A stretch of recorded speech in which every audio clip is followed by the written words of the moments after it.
My name is Norm Volsky, your host, and this is the Digital Health Heavyweights podcast. Thanks, Norm. It's an honor to be here, and it's been fun to work with you over the years.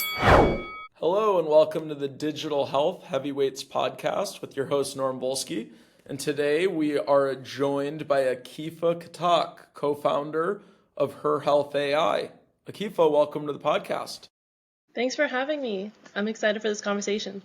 Absolutely. For all of our viewers and listeners that aren't familiar with Akifa, Akifa is co-founder of Her Health AI.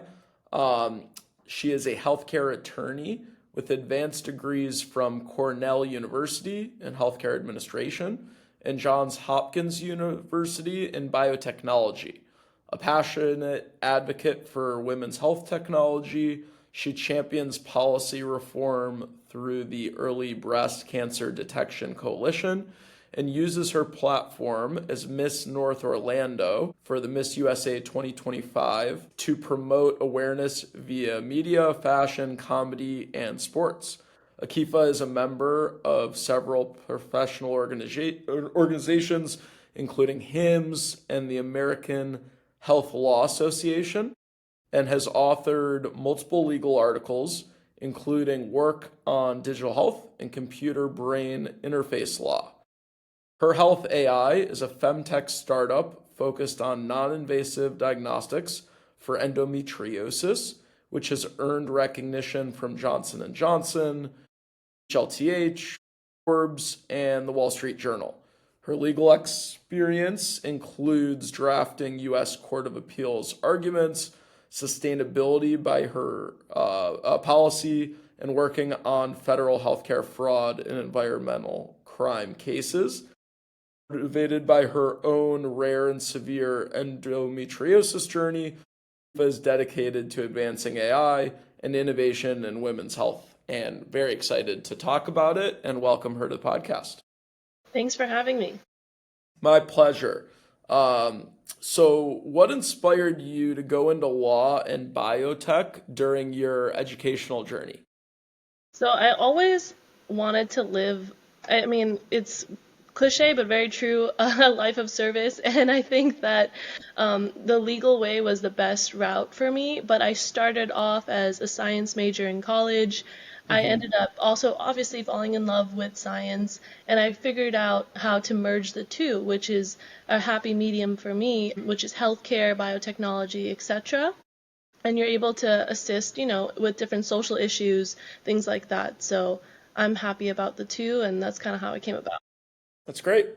How do you see the attorney's role in digital health, and do you think we need more lawyers in healthcare? Yes, 1,000% yes. Yeah, and tell us why. Well, the main reason is innovation moves so quickly that you really need to have, regulatory and compliance to be simultaneously moving as fast. And I'm not one for over regulatory or under regulatory. It's just the reality of things to be smoothly operated, people not taking advantage, those kind of things. And also to navigate, because you have tons and tons of founders that are like, hey, I'm a PhD, or I'm this entrepreneur that has this really awesome thing that I want to put out on the market, but they have no clue how to get there. And so by having more attorneys that are competent on, both sides of the spectrum, they can help a lot of people. And we can just, essentially push those innovations further to be able to actually be in use. So yes, I'm pro that. What has been your greatest successes as an attorney so far? Well, that's a difficult question. As an attorney, I think I was really proud of making, this is a little more on legislative side, but I would say making an ordinance slash essentially kind of for lack of better terms, a law that got enacted in Pennsylvania, which is the Complete Streets Ordinance. And so that I was really proud of, because any future construction in that municipality has to pretty much abide by sustainable living when they are making future construction. So what does that mean? It means that if there's sidewalks, there are different things in place to make sure that the environment's protected when you're building too. and also safety for the people. Love that.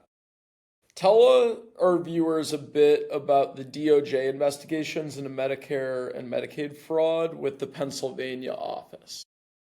Yeah, so that was interesting. I was a part of that while I was working at a healthcare law firm, and the entire team was working on this really large case. So about 52 million, and it was a healthcare business that essentially used an automated billing software. So it would auto-populate these codes before patients would even be seen. And so that's obviously, going a little too far. You can use AI, but this is the prime example of attorney, being useful in this case of what to do and what not to do. But essentially, they racked up over a course of, a decade, 52 million on additional codes that were not applicable to those patients. So the DOJ was investigating, etc. So there was that. And then another really cool one too was the Office of Attorney General. When I was over there for a little bit during my time in law school, I got to see a grand jury investigation and kind of be a part of that. That was interesting because they pretty much were investigating all of the issues that related to fracking. These companies were essentially digging down, and all of this natural gas was going into people's water supply. So, you had hundreds of thousands of people that would have cancer, rashes, all kinds of things. And then these companies were paying out the people to move, giving them free water, and then the EPA wasn't really regulating, etc. And it was a big, big thing. So, just protecting the welfare of the people is important in these cases. Yeah, well, really appreciate, everything you did for those inhabitants of that area. What inspired you to found Her Health AI? Well, it was a collective venture that came together really nicely, but I think it turned from pain into purpose, I would say, because I was working as an attorney, etc., and then I got sick with endometriosis, a case that wasn't found in medical history. So it was very unique, and endometriosis, and then a rare kind of tumors, I weren't really sure what it was. It landed me in front of several, physicians, so 3 surgeries in 6 months. I had about a collective of 32 incisions, and going to some of the best institutions saying, we don't know what to do with you, essentially. And then that's when I went overseas, because endometriosis was actually much more researched and known in Brazil, and one of the world's leading experts were there. I had, treatment from him, and then it put me in a cascade of things. So I ended up having to do pelvic floor therapy, my eggs preserved, and then 1 year of a chemical menopause. So at my age, I went through the gambit of the whole women's health cycle, Whoa. including menopause, and I know what it feels like, bone density loss, all that stuff. And so that's when, once I got better, I realized, hey, there's not much access, diagnostics, and resources. How can I do my part? That's when I reached back out to Dr. Mauricio Brau, and him and Dr. Marina were already working on it. Because they're such experts in this area, they were already working on AI and trying to diagnose endometriosis, and that's when we kind of formed our team together with Data Life to what is now Her Health AI today, working on this issue. Yeah, and for those unfamiliar with endometriosis, can you walk us through how endometriosis affects millions of women and what those women suffer from? Of course. So it's, displacement of endometrial cells, but, firstly, they're not really sure what the cause necessarily is. It is an estrogen dominant associated disease, so it affects your hormones and things like that. And I'm not a clinician, so I don't want to say the wrong thing, but in a layman's terms of explaining it, you can imagine almost like different cells, or a spider web like, chocolate cysts that are in areas that are not supposed to, in and out of the uterus. It can go in different organs, and it causes immense pain. It's the top 10 most painful diseases you can have. And also 1 out of 10 women have it, so 200 million women worldwide, and the diagnostic timeline is 10 years. And so it really feels like a truck is running over your stomach. You don't feel well, and it affects all areas. You're not able to be physically, if you were physically active, it takes that from you. It can affect your job, your relationship, and it's severe cramping. So it is associated with, possibly retrograde menstruation. There could be some genetic factors, but essentially it's supposedly hormone-based, condition that affects a lot of women. So, a lot of people go without knowing what it is and thinking they just have cramps until it gets to the point where they're like, I need a surgery, something's wrong. Yeah, and walk us through treatment and recovery and how to go about that. Yeah, so once you have your diagnosis, which currently now it is a invasive way to do so, the confirmation is through a exploratory diagnostic laparoscopic surgery, but hopefully now with Her Health AI and all the other cool biotech companies coming out, we can have non-invasive ways through biomarkers. For us, for Her Health AI, it's imaging, all types of cool things, so you don't have to do that. But once you get your diagnosis, that's when you kind of relax, but there's also a little bit of the endo bomb, because now you're like, oh my goodness, now I figured it out, what are we gonna do? So it depends on the severity of it. First and foremost, the surgeons are most likely going to excise all of the lesions that they see, which is different than ablation. Ablation is like burning, whereas this is, actually taking it out. And so that's the first, immediate treatment. After that, a lot of girls also are put on different things. So birth controls, to help regulate their hormones. If it's really bad, they'll be put on a gonadotrophin agonist, such as Myfembry. Lupron isn't necessarily the best option, but there are different kinds of options essentially to help with that, to help with the pain and also the chronic part. The third kind of layer of treatment is having pelvic floor therapy. So for those that don't know what that is, it's essentially a physical therapist that assists your pelvic muscles. Men and women need it for different reasons. So it's actually helping those muscles come back. And then, it's a holistic thing, because endometriosis can cause so many different types of symptoms, not just pain in your stomach. It can cause, nervous issues, all kinds of things. There's other little smaller things that not smaller, but things that can help. So there are different ways to regulate your nervous system that you can use. Also, diet and lifestyle is huge. You want to, avoid certain foods and make sure you stay active to help with the chronic pain. So it's quite a holistic approach. All right. And how does Her Health AI reduce diagnostic timelines and improve surgical outcomes related to infertility issues? So I love this question. We're working on a novel invention. And so, this doesn't exist, or they're just now kind of saying, okay, you can diagnose through different means, right? And so we have a comprehensive approach. It's clinical documentation, and then you have your imaging portion. And we pretty much have a patient go in, say, hey, I have an issue. The clinician already has our software, or the provider.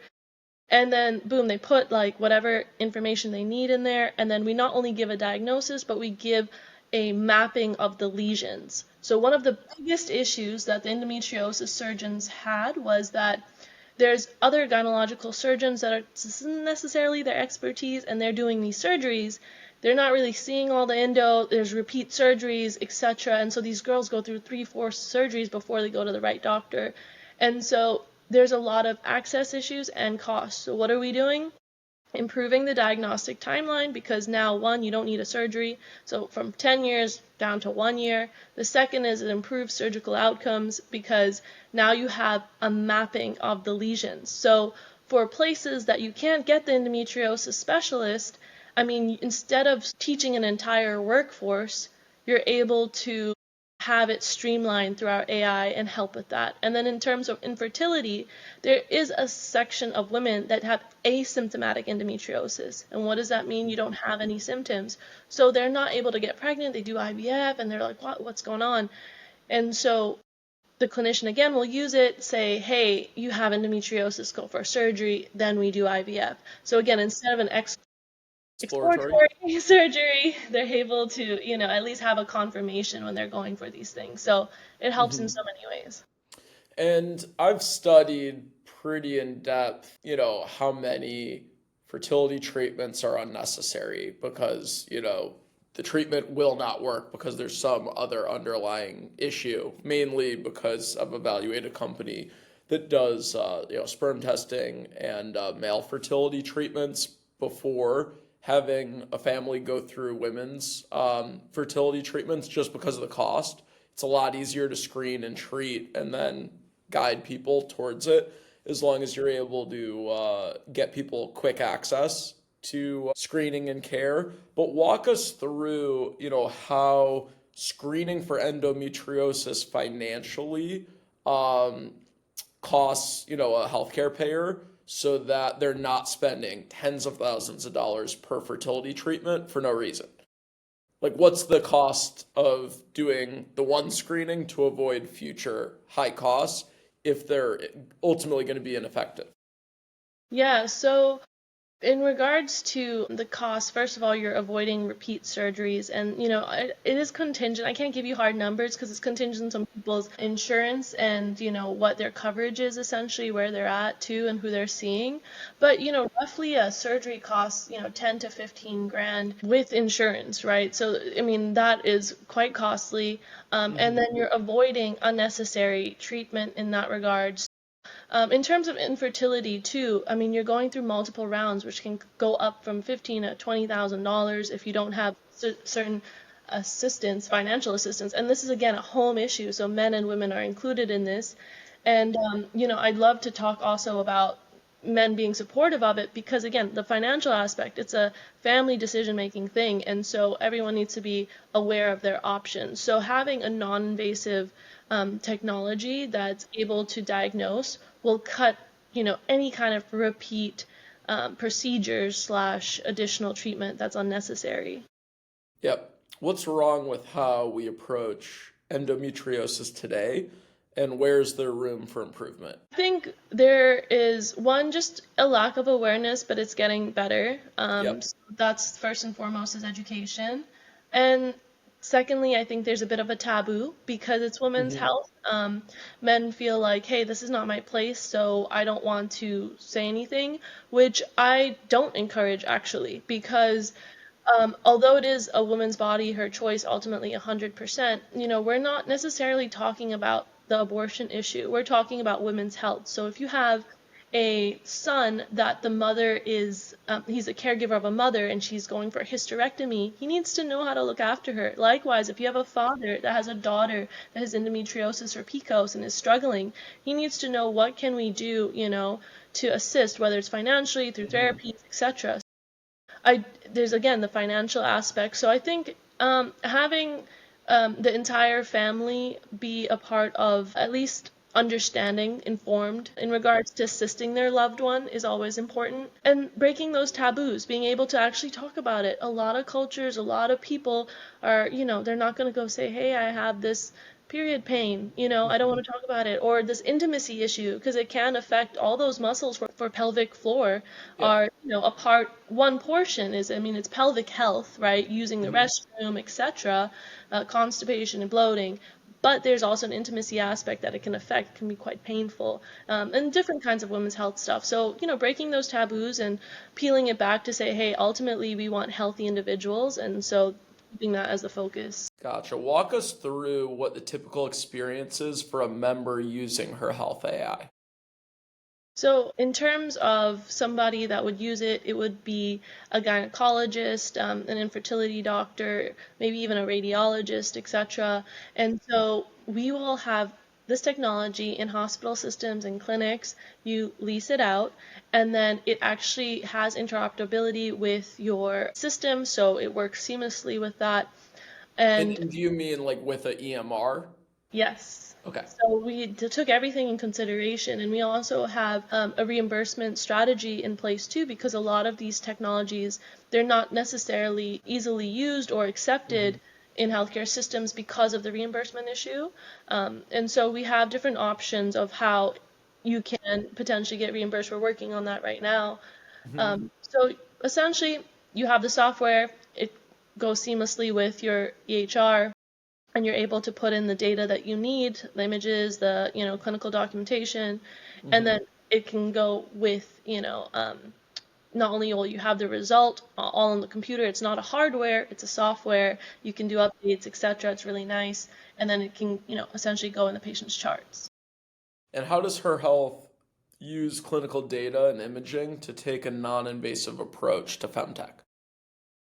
So, AI is, I would say, the new electricity, and we have certain inputs that we believed are important for the diagnosis for endometriosis, and that came from the medical minds. You have Dr. Marina Andreas, Dr. Mauricio Abrao, Dr. Cynthia Barbizon. We also have now Dr. Enrique Abrao, who does neuropelviology, a whole new area of science that is so cool. And that's essentially, it's not endometriosis per se, but it's chronic pain associated with nerve damage, blood vessel bundles, and he has his own ways of diagnosing, etc., but it's that chronic pain aspect. So the medical minds kind of lead the technology and the data validation, and then obviously the AI team, the engineers, the data life, etc., are all part of creating it and making sure that we have compliance with HIPAA, all types of stuff. And walk us through how these healthcare providers, by using Her Health AI, it enables them to provide better care for their patients.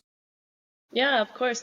So in terms of better care, lowering the diagnostic timeline, improving surgical outcomes, and then also assisting with infertility-based issues. It also decreases the cancer risks because with late diagnosis, you have increased risks of certain kind of cancers. Are you And saying these cysts can become cancerous? no, it's well, again, not a clinician. Don't take mine as complete word here, but endometriosis is not a cancer per se, but it can, because of the hormone fluctuations and issues that women suffer, they can have estrogen-based tumors, essentially, right? That could be associated with the imbalance of hormones or other things that they have to be aware of. Also, you can lose entire organs if it can get that bad, where you have to take out a whole bowel resection and all kinds of things which affect your overall health, right? Case by case basis. I mean, there's also endometriosis on the diaphragm, thoracic endometriosis. You can find it almost anywhere. People have found it. So, And I depending. assume it increases inflammation, thus you're more susceptible to anything that would cause a long-term health issue. Exactly. Interesting. Very similar to maybe like polyps in the colon. Like if you have a polyp, it could be precancerous because like with that inflammation comes, Yeah. some exposed cells. So Her Health just turned 1 year old. Congratulations. How do you see the next 5 years, going for Her Health? And what do we have to look forward to? So in the timeline, we have FDA approval, our trials, Yeah. getting our pilot programs ready, and then having our first, clinicians use this amazing technology. So hopefully we can help patients, we can help clinicians also, essentially streamline their process and help with that. So the next 5 years, we hope to be in the US market as well as the Brazilian market. Sky's the limit. Let's see, who wants to adopt it and where it will go. But we hope that we can have this innovation that's novel, that's going to help millions of women out there. So that's our goal. Yep. And we're excited to see you and your team achieve it. How has the product evolved over the last year? It's evolved, like all technology, forever changing, Yep. improving. The AI engineers have better ways of testing, better ways of implementing things. So as things have progressed, we have adjusted, redirectioned, etc., to make essentially the best healthcare product we can out there to help people, and also make sure that there's usability, because a big thing about this is that yes, you can have an awesome technology, but if the user, aka the clinician or provider, is having a difficult time, navigating the actual product, then that's a big issue. So they don't use it. So we're definitely considering all the factors. Yep. Her Health won the Johnson & Johnson Startup Pitch Competition at HLTH in Vegas last October. What was that like? It was fun. It was definitely a roller coaster and very much an honor and a pleasure to do the pitch competition. There was a lot of amazing technologies out there, It's a lot and of pressure. There's like what, 50,000 people plus that attend health. It's a big conference where like all types of healthcare innovation, you're not just sector specific, like it kind of exposes all types. And I know a lot of amazing companies that participated in that. And your group came on top. So first off, congratulations, but excited to hear, what that experience was like and, what traction you've gotten since. so thank you so much. Obviously, the exposure in the industry, having people aware of what we got going on is really important to also the success of what we're doing. So whether that's in terms of traction, VCs that are interested in our tech, but then also clinicians, medical professionals, etc., hospital systems that want to have our technology. So, and then even patients, we spoke at the Endometriosis summit in Orlando, and patients were also very interested because it gives them hope. And that's, again, the focus. So in terms of the process, obviously you have to prepare, and that takes out any nerves, which we did our best. It's something that's really, truly a novel invention, and it's very impactful for a lot of people. So I'm grateful that the judges saw that and believed in it and took us, as their chosen winner. So it was a great experience overall to get that exposure. Yeah, and also you were chosen as a semifinalist for the Digital HLTH Hub Award and Hit Lab. Tell our audience about that as well. Yeah, so those again, different pitch competitions and different, organizations that recognize healthcare technologies, healthcare innovations, and so each one is a stringent process. I mean, you get thousands of companies that are applying for these things, and then it, goes down to semifinalists, finalists, etc. And again, similar to the Johnson Johnson startup pitch at Health, you get recognized and you're able to be put in front of whoever you kind of need to. So whether it's investors or people that can assist in different ways, sometimes it's attorneys that say, hey, we'd love to have you as a client. Other times it might be, a means of springing into an accelerator, incubator, whatever you need. So again, grateful to be a part of all of that. Tremendous. How do you see femtech evolving over the next decade? I think fem-tech is going to be much more integrated in the daily care for women's health essentially. And just like any I think that there is a bit of nervousness of like, okay, how is it going to be, my attorney side comes out, how is it going to be regulated? I mean, I do lobbying too with the Women's Health Advocacy group, Early Breast Cancer Coalition. And so a big part of getting this tech into the hospitals is not only is there interoperability, things where you have to make sure your tech abides by certain processes that can integrate into what's already going, the EHRs.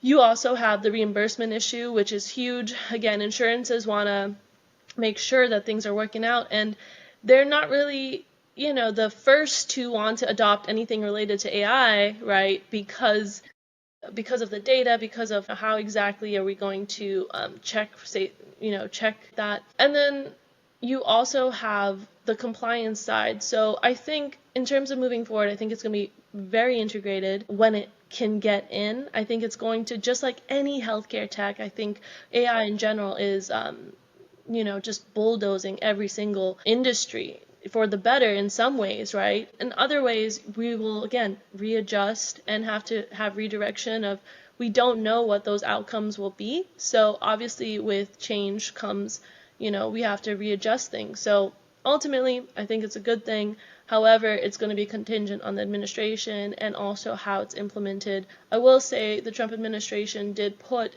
I believe it was a bill, don't quote me on that, but they are pro having AI technology in the healthcare system. So they did do some legislative work to kind of get that through, which is, reassuring sign for sure. Yep. The majority of patients that suffer from endometriosis, what age ranges are typical?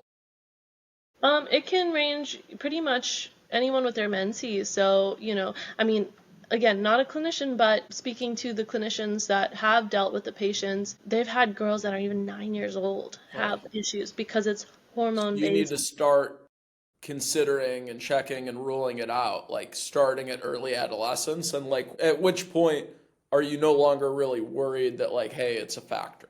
Menopause. So Yeah. once women are in menopause, then things have slowed down, etc. In regards to all of that. I mean, before they would do hysterectomies, but the problem is when you do a hysterectomy and one, conceiving is an issue, and then endometriosis necessarily doesn't go away because you still have your ovaries. So they would have to take out both ovaries. And if you take out both ovaries, you literally are cutting down your shelf life because now you're put in an irreversible menopause state, at an early age. So it affects bone density, your brain cognitive function. And so now it's very rare that surgeons are that aggressive, to the masses. So that's why they try to be quite conservative. But with that being said, you have to also look at, well, there's all kinds of holes with this disease. I mean, its prevalence is like diabetes. That's Yeah. a lot of people, and we don't know necessarily the best treatments, aside from the hardcore surgery and different kind of other medications, but we don't know the cause, the true cause, which is wild to me. So, we do have to work with even pharma companies and other companies to diagnose it essentially and figure out what the cause is, because again, obviously is estrogen, it correlates with estrogen. The true causation, I mean, if you're finding it in 9-year-olds that don't have their menses yet, right? Or sometimes they've even found it in a child, a baby, and So scary. so what is it? Is it genetic markers? Or what is it? Is it gut bind? Like what, so we have to put a finger on that so we can move ahead. Yeah, I just want people to realize like it could be someone 9 years old, it could be someone in their 60s, and anything in between. Like it's a huge issue for women, at all stages of their life, outside of early childhood and into, their elder age. So, what are your favorite ways to exercise and reduce stress? I think it's really important that we ask everyone who joins the podcast, how do you practice what you preach? You spend your whole day in healthcare, your career's in healthcare, but we are also patients ourselves. So, how do you stay really locked in and allow yourself to be an executive of a growth stage company with a lot of pressures? How do you reduce stress and stay fit mentally and physically? So first and foremost is, your diet and exercise. So that means cutting out different kinds of carbs and sugars, just because when you have inflammation, that makes your chronic pain worse for women suffering with endometriosis. It's just the reality of it. So eating a little cleaner is better. That looks different for every person, but that and then staying active in some form. So I have played ice hockey my entire life and I love playing it. I also free dive and I What love position are you in hockey?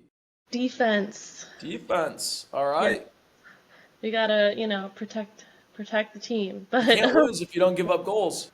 exactly. But it's whatever you like. So again, I like being in the ocean and stuff, and then I run. So anything to make sure that your body is moving. In terms of endometriosis, though, it's actually really good to do Pilates and yoga Okay. because you're stretching, similar to the pelvic floor therapist, you're stretching certain pelvic muscles slash like working on them, and it's low impact. So for women that are suffering and they really can't do this high intensity stuff, I mean, I'm healthy, so I'm able to do so, but they should, look into those. In terms of stress, truly, you have to look at your life and say, what is causing me stress? Is it my job, relationship, family? And trying to navigate the best way for your circumstance of how to address it. Because again, increased cortisol causes inflammation, that causes this, and especially if it's a chronic thing, if it's a chronic work thing or chronic, you just have to move away from it so you're not inflamed, you're not stressed, and you're not essentially harming yourself, like, vicariously through these things. But Hmm. the sauna is also very helpful. Okay. Having cupping as well. Is So like sauna and steam, like is one better than the other? I like have this debate with friends because some people are like swear by the sauna, other are like, oh, you need the steam. Is there a clinical difference that you've done research on? So from what I've gathered, I'm a fan of the old school, coal sauna, not even the infrared, because again, there's a lot of supposed benefits for that, but it goes quite deep into in the layers of your body as opposed to the cold one. So, and in terms of steam, again, it's for different purposes. If you're trying to like help your skin, etc., versus help more of internally inflammation, etc. Different purposes. But I am pro the old school coal sauna. But yeah, so sauna, you can go for acupuncture, you can go for dry cupping, and you can also do dry needling as well. So What's the difference between acupuncture and dry needling? dry needling is like very large needles that will go into certain areas, and they can even put it in your pelvic area, like from your abdomen, etc., all kinds of stuff, or by your legs, to pretty much imagine you have a really tight muscle, just like everywhere else, that needs to calm down and relax. So that's the same thing. There's also different things that you can take. For example, there's the TENS machine that helps your nervous system, the vagus nerve. So realigning your nervous system is really important, because if you've been in pain for so many years, every single pain will be endo pain, but it's not necessarily endo pain. The lesions are gone, and the thing is, women will say, "Oh, I have it forever. I'm stuck." But that's not necessarily the truest statement. I mean, because once the lesions are gone, you don't have actual endometriosis. I mean, it can come back and you have to deal with chronic pain that's related to other kind of things.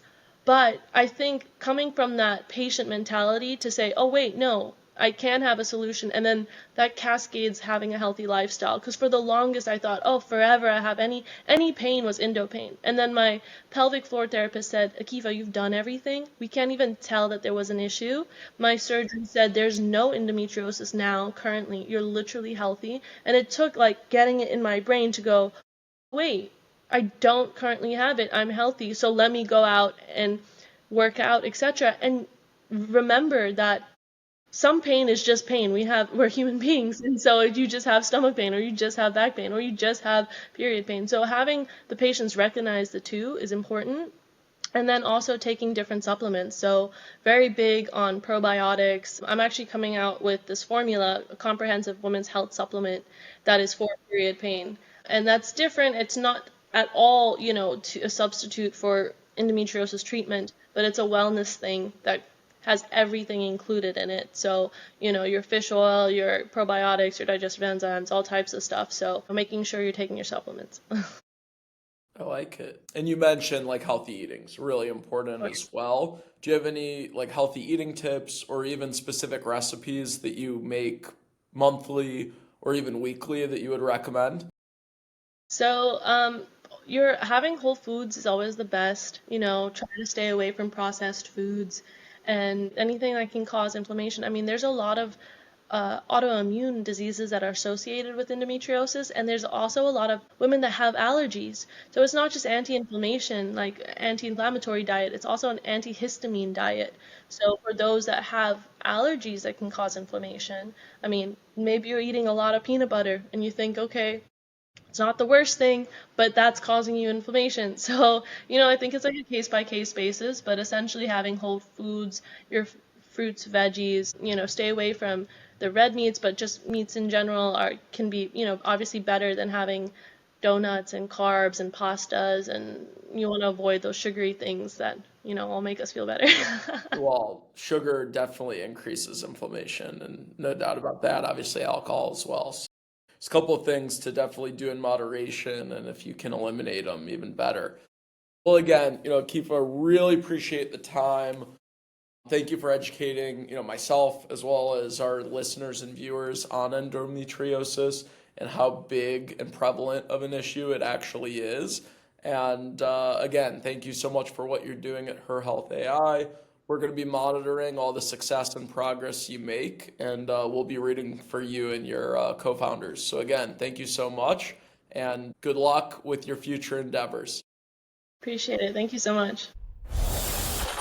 Thank you for joining. Please like, comment, and subscribe below if you enjoyed it.